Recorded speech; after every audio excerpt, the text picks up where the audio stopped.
உனக்கு எனக்கு நீதான். எனக்கு சதா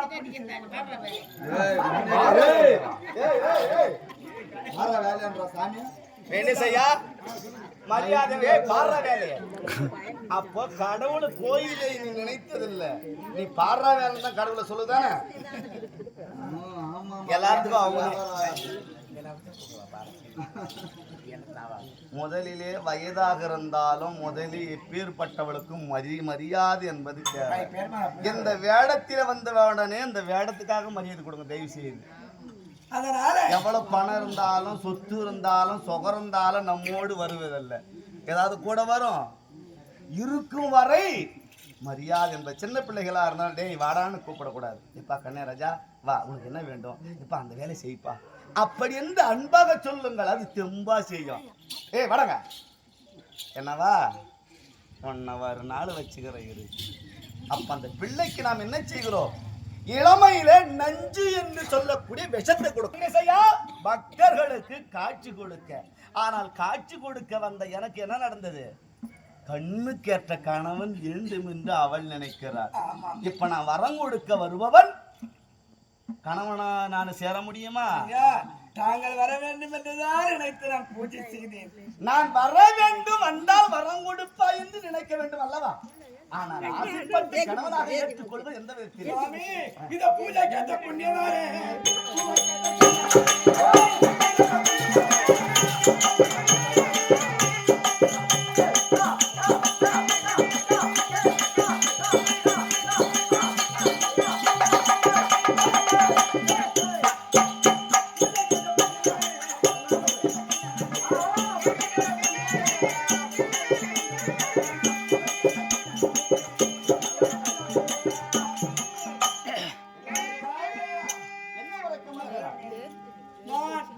முஸ்லிம் குடும்பத்தில் பெண்ணாக பிறந்திருந்தாலும் ஒரே நினைவோடு நான் பிறந்த நாள் கொண்டாக உங்களை மணக்க வேண்டும், மனம் செய்து கொள்ள வேண்டும்.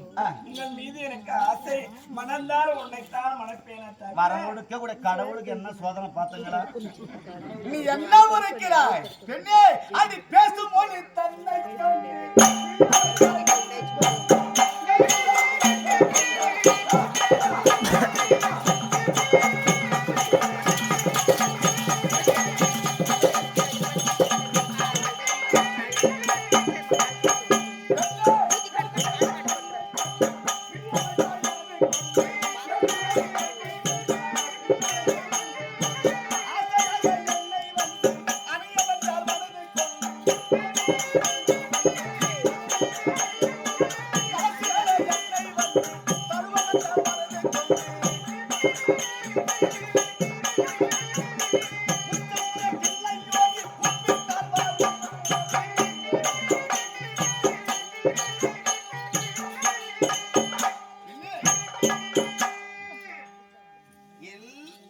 வயதிலே பெண்களுக்கு 7 பருவங்கள்.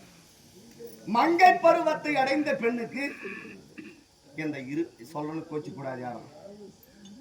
பெண்களாகப்பட்டவர்களுக்கு மங்கை பருவத்தை அடைந்து விட்டால் அந்த பெண்களுக்கு உணர்வு இருக்கும். பேசுமொழி தன்னை கண்டு நீ பிரிய வைக்கிறாய் என்னோடு வாழலாம் என்று. ஆனா நீ எந்த குலத்துல தாசி போல இருக்கிற, என்ன பொறுமை தாசி போல இருக்கிறாய். அடக்கம் ஒடுக்க உயர்ந்த குலத்திற்கு அடுக்கும், அடக்கம் ஒடுக்கம் உயர்ந்த குலத்திற்கு அடுக்கும். பெண்களாகப்பட்டவராக இருந்தால் நம்ம என்ன செய்யணும், முதலிலே அடக்கம் என்ற பணிவு இருக்க வேண்டும். முதலிலே நிதானம் தேவை. பெண்களுக்கு நிதானத்தோடு வாழ வேண்டும். அந்த பெண்ணுக்கு என்ன தேவை? உன்னிடத்தில் ஆலோசனை கேட்பது என் குற்றம். அதனாலே இவ்வளவு நேரமாக தாசியாக என்ன வந்து தழுவம் என்று கேட்கிறாய். உனக்கு கூச்சம் இல்லை? நீ எந்த குலத்துல பிறந்தவ? அது துலக்க குல பெண்களை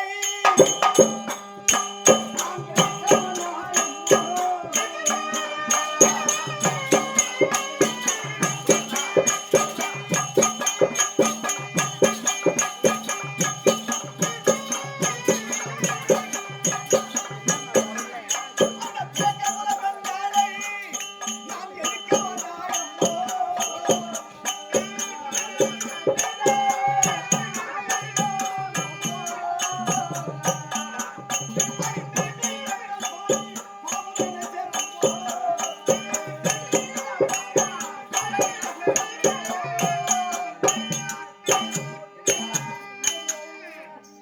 ஜாதி வேற, என்னுடைய குடும்பம் வேற. இன்னைக்கு இந்த பெண்ணாகப்பட்டவள் எந்த குலத்தை சார்ந்த பெண்? யாராவது ஜாதி சொல்றாங்க. துலக்க குல பெண்களை இந்த கடவுள் எடுத்து விட்ட, சிறை எடுத்து விட்ட, கல்யாணம் செய்து விட்டார்.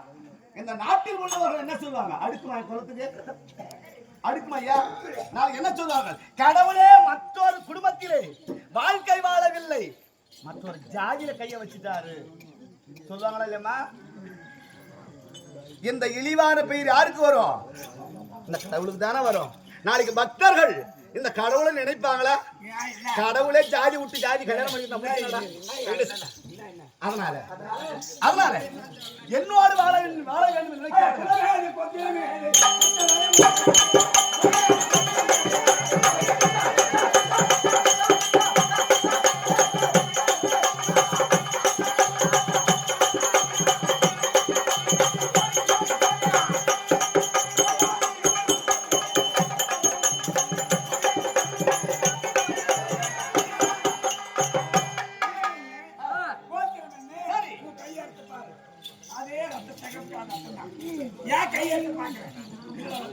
ஒரு மனிதனுக்கு உடலிலே ஓடக்கூடிய உதிரம் என்று சொல்லக்கூடிய ரத்தம் என்ன நிறத்துல இருக்குது ஐயா? என்னம்மா என்ன நிறத்துல இருக்குது? சகப்பு தான். நான் இல்லை என்று சொல்லவில்லை. அதனால சுட்டி இடிக்காம போறாங்க.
சரி,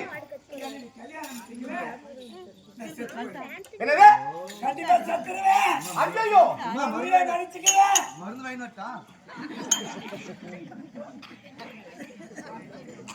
சாமி கட்டிக்க மாட்டாரு. மருந்து வாங்கி ராஜா கடவுளாக இருக்கப்பட்டவர் ஒரு மனிதர்களுக்கு, ஒரு பக்தர்களுக்கு காட்சி கொடுப்பது. ஆனால் காட்சி கொண்டு நீ என்ன மறைக்கவில்லை என்றால் கடவுள் காட்சி கொடுக்க வரக்கூடிய நேரத்திலே இந்த பெண்ணாகப்பட்டவள் சொல்லுகிறாள், என்னோடு சேரவில்லையானால் நான் நினைத்தது உன்னை கோரி, கண்ணுக்கேற்ற கணவன், தோளுக்கேற்ற துணைவன், மார்புக்கேற்ற மணவாளன் வேண்டும் என்று.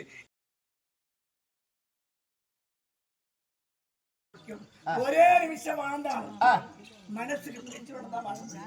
அதனால எவ்வளவு நெகரட்டு போடுறாங்க, எவ்வளவு துணிமணி கொடுக்குறாங்க, சரி, எவ்வளவு சீர் சாமான் கொடுக்குறாங்க, கட்லு, பீரோ, காரு, டேபிள், டஸ்டிங் டேபிள், வண்டி, இவ்வளவு நகையெல்லாம் போட்டு ஒரு பொண்ணை கொடுத்தாங்க. மனசுக்கு பிடிச்சோடதான் வாழ்வார் என்று வாழ முடியும். அடி பொடி பைத்தியக்காரி. நான் சொல்ற வண்டி வாங்கி கொடுத்து சாமி கட்டிக்குது. அம்மா நீ வரவே வாரே.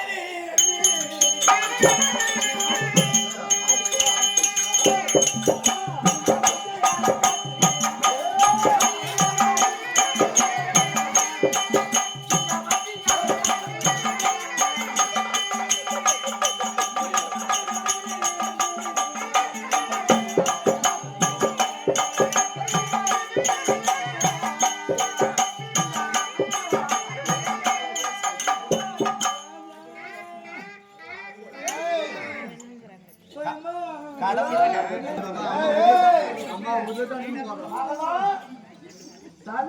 கடவுளை பத்தியா சோதனையே காட்சி கொடுக்க வந்த இடத்திலே இப்போ என்ன திருக்கல்யாணம் செய்தால் உண்டு, இல்லையானால் என் உயிரே போயிடும். நான் இக்கணிமே செத்து விடுவேன், இனி எனக்கு உயிர் வேண்டாம் அப்படின்னு சாக போறேன். என் நிலைமை என்ன செய்யலாம் நீங்க சொல்லுவாரு? நான் சொல்ற மாதிரி செய் சாமி. எங்க செய்யா சாமி 3 லட்சம் ரூபாய் விற்கிற ராயல் என்ஃபீல்டு வாங்கி தான் சொல்ல கட்டிக்கோ. அதனால ஐயா வெங்கடேஷ் ஐயா, சரி பெண்ணாகப்பட்டவள் இன்னும் சற்று நேரம் தாமதித்தால் அவர் உயிர் போயிடும். அதனால நான் என்ன செய்யணும்? எப்படியாவது அவளோடு சேர்ந்தான். ஏனென்றால் உயிர் போயிடும் அல்லவா? ஒரு உயிரை கொண்டு வாழ்வதை விட அந்த பெண்ணு கொஞ்ச நேரம் ஒரே நிமிஷம் அம்மா, நாளைக்கு போய் சொல்லாதங்க. கடவுள் வந்தாரு, தொலக்க குல பொண்ணை வந்து கட்டிக்கிட்டாரு அப்படின்னு மட்டும் வெளியில சொல்லல. அதனால ஏன் அவளை காப்பாத்த வந்த இடத்துல எனக்கு கஷ்டம். ஏன் கஷ்டம் தெரியுமா? அவ உயிர் போயிடும். உயிர் போய்விட்டால் கடவுளுக்கு உயிரை காப்பாற்றுவதான் கடவுள் கடமை.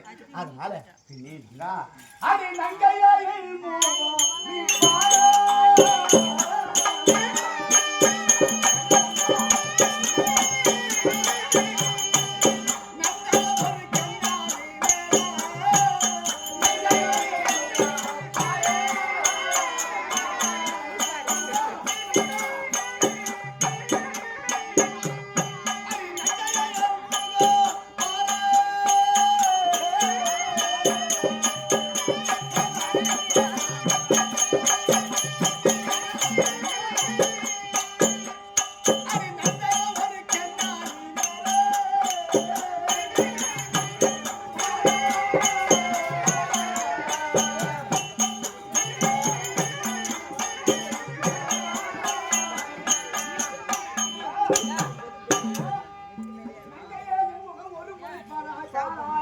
போகக்கூடாது. அதனால நான் என்னவோ சொல்லிருப்பேன். அது பொங்கிய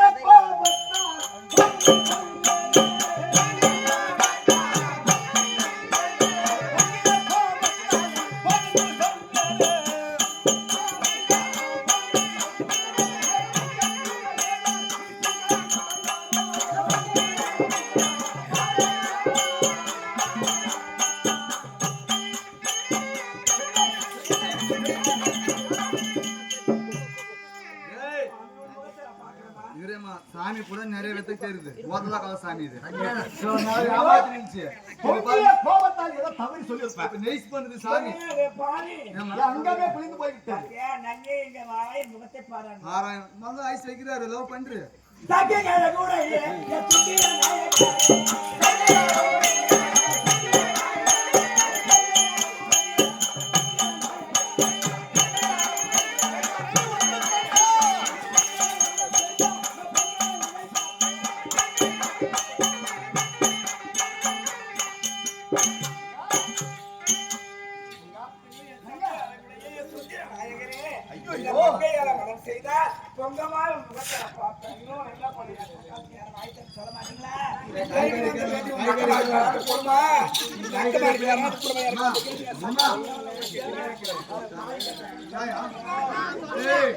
அதனால எனக்கு ஆசை என்ன தெரியுமா? அந்த பெண்ணின் மீது நான் ஜாதியில என்ன ஜாதியாக இருந்தாலும் புலப்ப போல பெண்ணை பார்த்தால் அது மையலது கொண்டே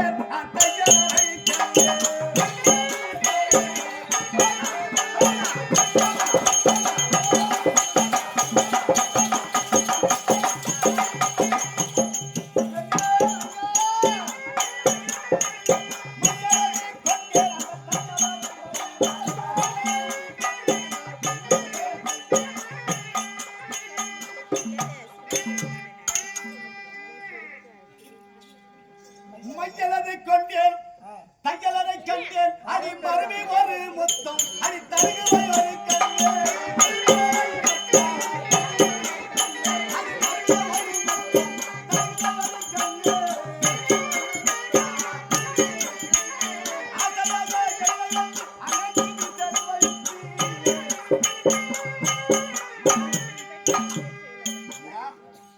இப்பதான் மெய்யும் எப்படி சேர்ந்துக்குது. பெருசு. எனக்கு எப்படி இருக்குது? மெயினோ யாருக்கும் சேர்ந்துக்குது. இது எனக்கு எப்படி இருக்குது? அந்த நாளைக்கான கேளு.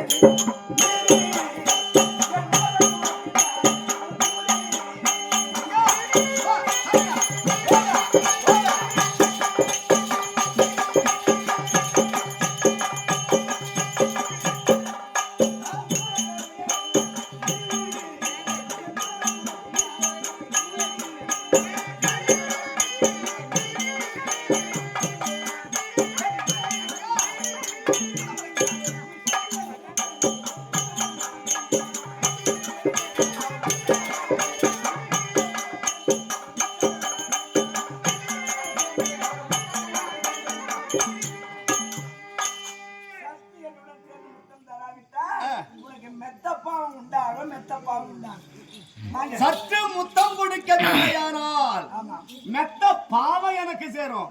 நானும் எப்பன்னு தான் காத்துனுக்கிறேன். அடி பொற்கொடி மாதேனே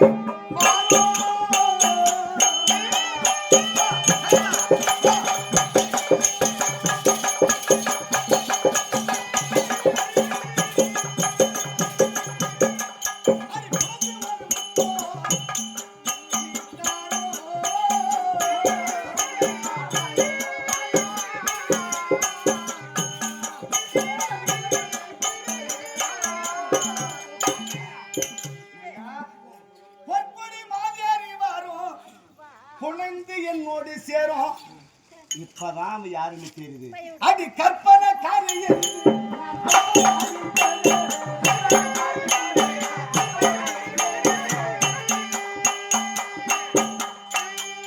இவன் நல்லவனு தான் நீ நினைக்கிறங்க. இவன் தந்திரத்துல தான் மாங்காய் வெட்டுற. எப்படி அவ கற்பனை காரியம்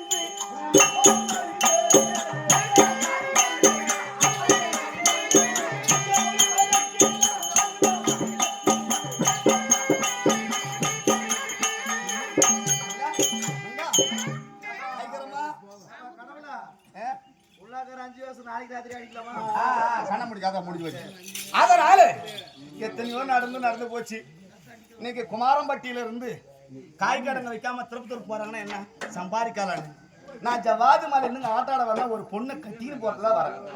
அதுக்குதான் இந்த கம்பெனியில நான் வாழன்னு சொல்றேன் இல்லைன்னா. அதனால சரி இனி எங்க செய்யறதுன்னா இந்த திருவந்தி மலை மீது நான் எங்கெல்லாம் இருக்கிறேன். அடி மங்கையா என் கூட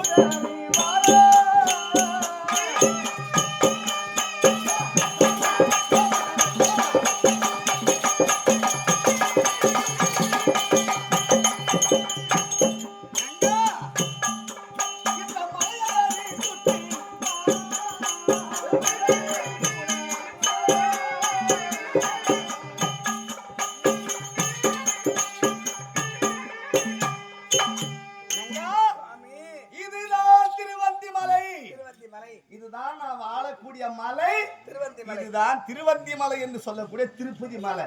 இந்த திருப்பதி மலை மேல இருக்கு பாரு பாலமுருகன் நாடக சபா. இதுதான் இது எங்கள் வீடு தாண்டி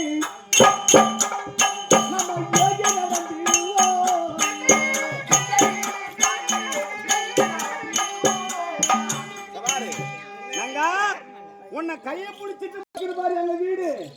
இதுதான் நான் வாழக்கூடிய வீடு. நம்ம 2 பேரும் நாளைக்கு குடும்பம் நடத்துற வீடு. அதெல்லாம் ஒரு மலையா தான் இருக்குது. நான் அரண்மனைக்குள்ளவே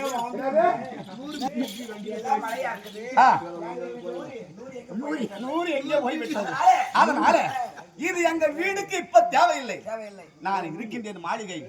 அதோ இருக்கிறது திருப்பதியில என்ன கோபுரங்குது என்ன கோபுரங்குது தங்க கோபுரம். என்ன கோபுரம்? அந்த தங்க கோபுரம்